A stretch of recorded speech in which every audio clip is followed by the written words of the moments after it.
Olá, meus amores, tia Lorena mais uma vez gravando uma aula de português para vocês. Lembrando, que a gente vai recapitular o que foi passado na aula passada sobre textos humorísticos, tá certo?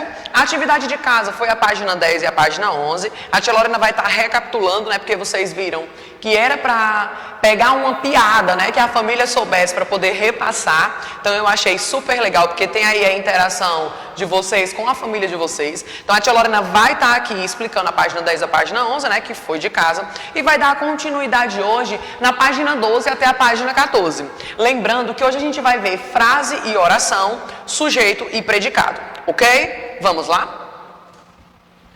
Meus amores, página 10 dizia o seguinte, inclusive foi de casa. Você sabia que as aranhas não são insetos? Gente, o que você acha? Você acha que as aranhas são insetos? Não sei, Vamos ver o que está dizendo aqui. As aranhas e os insetos podem ser considerados primos distantes, afinal pertencem todos ao grupo dos artrópodes.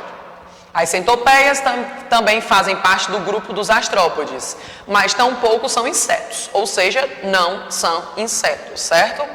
Para você nunca mais confundir, lembre-se sempre de que todos os insetos têm 6 patas, as aranhas têm 8 e as centopeias têm muitas, Então você vai lembrar disso, inseto tem 6 patas, Então o que não tem 6 patas não pode ser considerado inseto.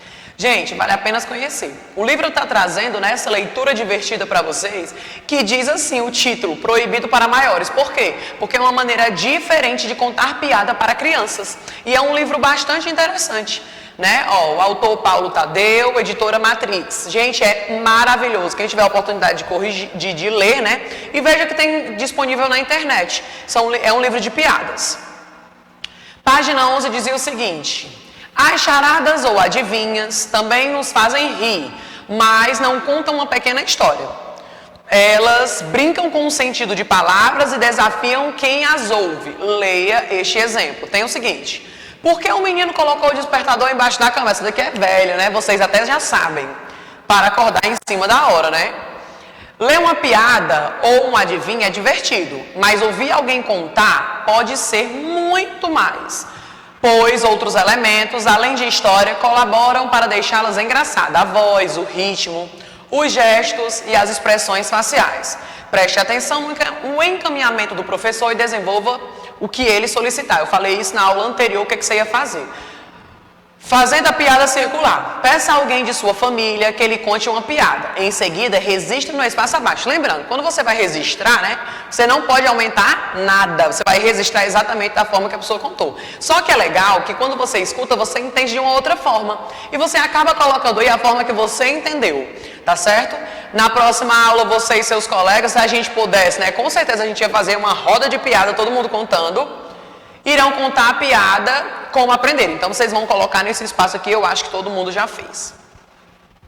Vamos lá. Aqui, gente, no comecinho da página, tem esse videozinho, sobre frases e orações, que é exatamente o que nós vamos aprender hoje, tá? Você vai aprender a diferença. Tia Lorena, quer dizer que uma frase, ela pode ser uma oração? Com certeza. Mas uma oração, ela pode ser considerada uma frase? Nem toda a vida. Vamos saber como?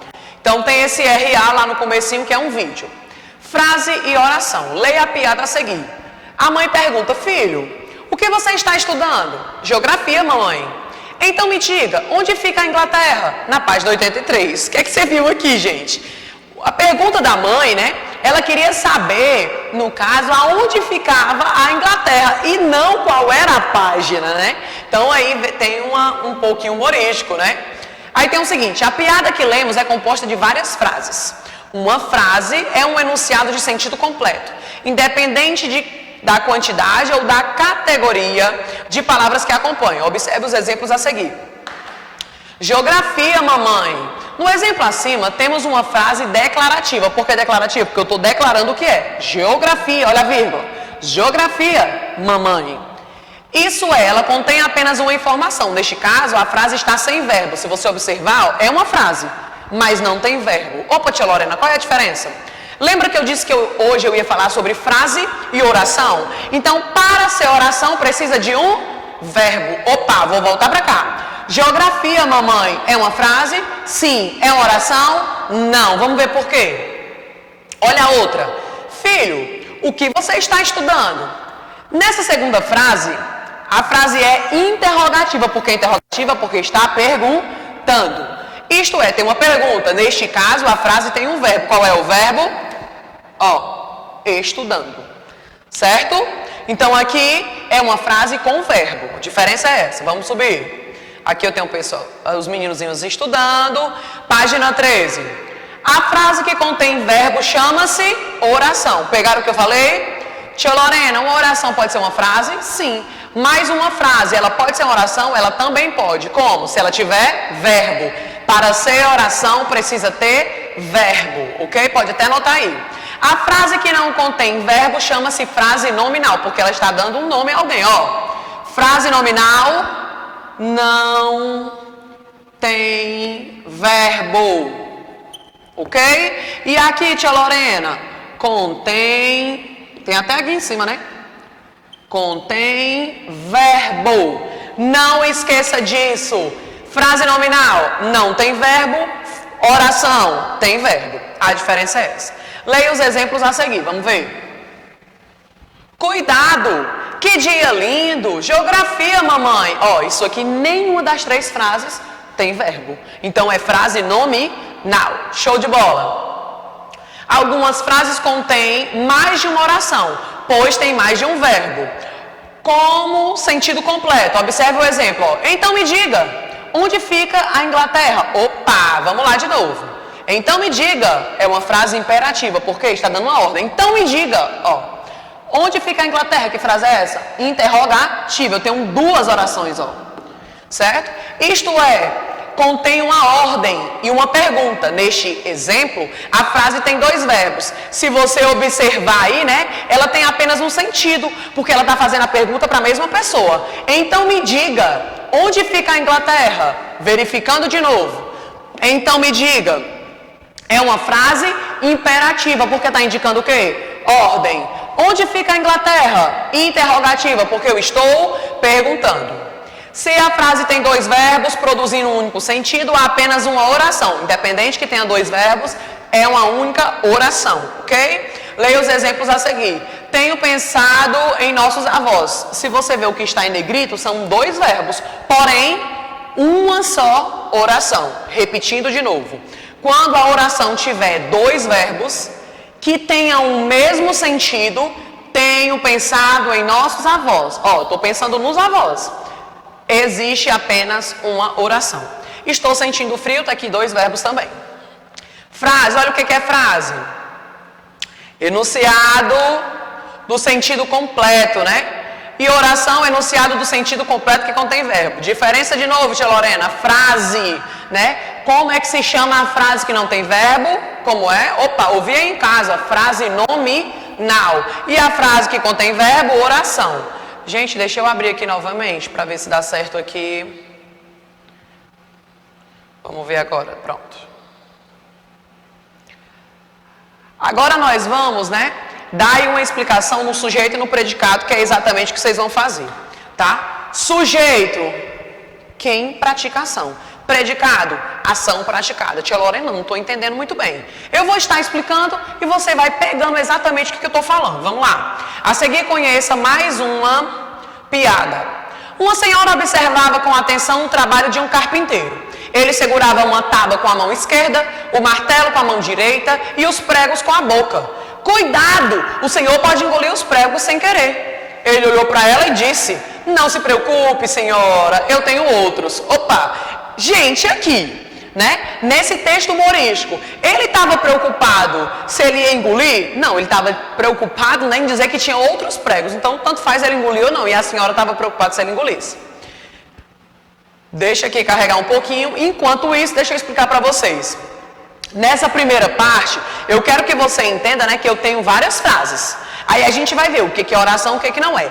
E aí a gente vai chegar na parte que nós entramos, sujeito e predicado. Vamos ver o que está dizendo? Observe a oração a seguir. Observe a oração. Se a oração tem verbo. Vamos ver. Olha a oração. Uma senhora observava com atenção o trabalho do carpinteiro. Gente, vamos destacar o verbo. O verbo é ação praticada. Uma senhora observava com com atenção o trabalho do carpinteiro. O que é que ela está fazendo? Observava. Observava vem de que verbo? Observar. Observar está em que conjugação? Primeira. Aí tem assim, a quem a oração se refere? Gente, eu me refiro a quem? Ó? Uma senhora observava com atenção o trabalho do carpinteiro. Eu me referi à senhora ou ao carpinteiro? A senhora. Por que a senhora, tia Lorena? Porque ela observava, ok? Então aí você vai responder a senhora. Continuando aqui na 14. A parte da oração que indica quem se fala, que é no caso a senhora, neste caso, uma senhora chama-se sujeito. Por que sujeito, tia Lorena? Porque ela está praticando a ação. Ela que está observando. A melhor maneira de identificar o sujeito de uma oração é perguntar quem ou o que é o verbo. Quem era o verbo? Observava. Olha aqui, gente. Qual é o verbo da oração? Observava. A gente já fez o destaque. Aí continua, ó. Quem executa a ação expressa pelo verbo? Quem era que observava? Uma senhora. Certo? Um completa o outro. Aí olha aqui, bem legal, bem definido para você entender. Ao identificar o sujeito, o restante da oração, a informação sobre o sujeito pode ser classificada como predicado. O predicado também sempre contém o verbo. Olha aqui, gente. Uma senhora, sujeito. Por que ela é sujeito? Porque ela está praticando a ação. Observava é o verbo, mas o restante da frase é o quê? Predicado. O que é o predicado, tia Lorena? Ação praticada. Vamos lá colocar. Aqui, ó. Pratica sujeito, viu, gente? Pratica a ação. Ok? Sujeito pratica a ação. Predicado, ação praticada. Ok? Referindo de novo, sujeito e predicado. Sujeito, pratica a ação. Predicado, ação praticada. Tá bom? Vamos lá. E aqui embaixo eu estou explicando exatamente o que é isso. Ó. Sujeito e predicado são os chamados termos essenciais de uma oração. Ou seja, são elementos que não podem faltar na constituição de uma oração. Aí aqui embaixo, né, eu tenho uma outra frase e eu peço para você explicar. Fácil demais, gente. Agora identifica o sujeito, verbo e predicado na oração retirada. Olha aqui, ó. Ele segurava uma tábua com a mão esquerda, o martelo com a mão direita e os pregos com a boca.